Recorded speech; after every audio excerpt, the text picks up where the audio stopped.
When you think of Rome, what comes to mind? Probably the Colosseum, right? Ancient history, sprawling landmarks. But what if I told you that right now, there's a powerful, totally modern force working behind the scenes, and it's completely changing how the city actually operates? Let's pull back the curtain on this unseen operator. And look, this isn't some kind of secret society or anything. In fact, it's so important that Rome's own mayor, Roberto Gualtieri, actually gave it a shout-out in his big report to the city. Get this, he called it the problem solver for the Campidoglio, which is basically Rome's city hall. So yeah, when the city hits a wall, this is who they call. Okay, so who is this powerful problem solver? The one with the mayor's direct line, the one tasked with fixing Rome's toughest challenges? All right, let's put a name to this thing. All right, here it is. The company's called Risorse per Rome. Pretty straightforward, it just means resources for Rome. But it's not just any old company. It's what's known as a partecipata, and people say it's one of the best-run, healthiest public companies in the whole city. So you're probably asking, what the heck is a partecipata? And that's a great question, because it's key to understanding its power.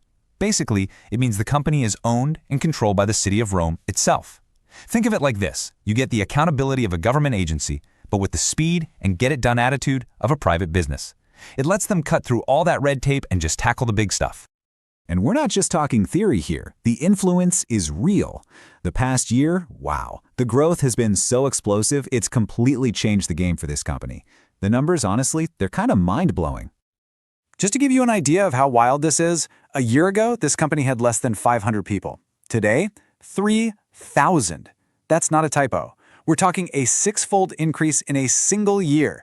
And this isn't just some random hiring spree. No, this is a huge strategic move to take on way more responsibility for the city. And, when you have that many more people, the money follows. Risorse per Roma is now pulling in 90 million euros a year. That is a serious economic engine, all funded by the city, for the city, to fix its biggest headaches. So because it's gotten so big and does so much, it's earned this awesome nickname in Italian, Asso piglia tutto. So what's that mean? Asso piglia tutto is basically the ace that takes it all. Like in a card game, the one card that wins everything. And man, does it live up to the name. This isn't a company that specializes. It's everywhere. Schools? Yep. Big public construction projects? You bet. Taking care of parks and green spaces? Uh-huh. Even tourism? It's involved. It's literally woven into the fabric of everyday life in Rome now. Okay, so after a year of just insane growth like that, you've got to wonder, what's next?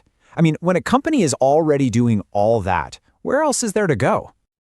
Well, it looks like they're not hitting the brakes anytime soon. The word on the street is that its next big move is to absorb another city company, and this one is in a really, really important financial sector for Rome. So yeah, the ace is about to take another card. And that really brings us to the big question, doesn't it? We've seen how this one company, this problem solver, has grown to become completely essential. So, what does it mean for a city when one company becomes so powerful, so involved in every little thing? What are the good things about that, and what are the potential risks of putting so much of a city's future in just one set of very, very capable hands? Something to think about.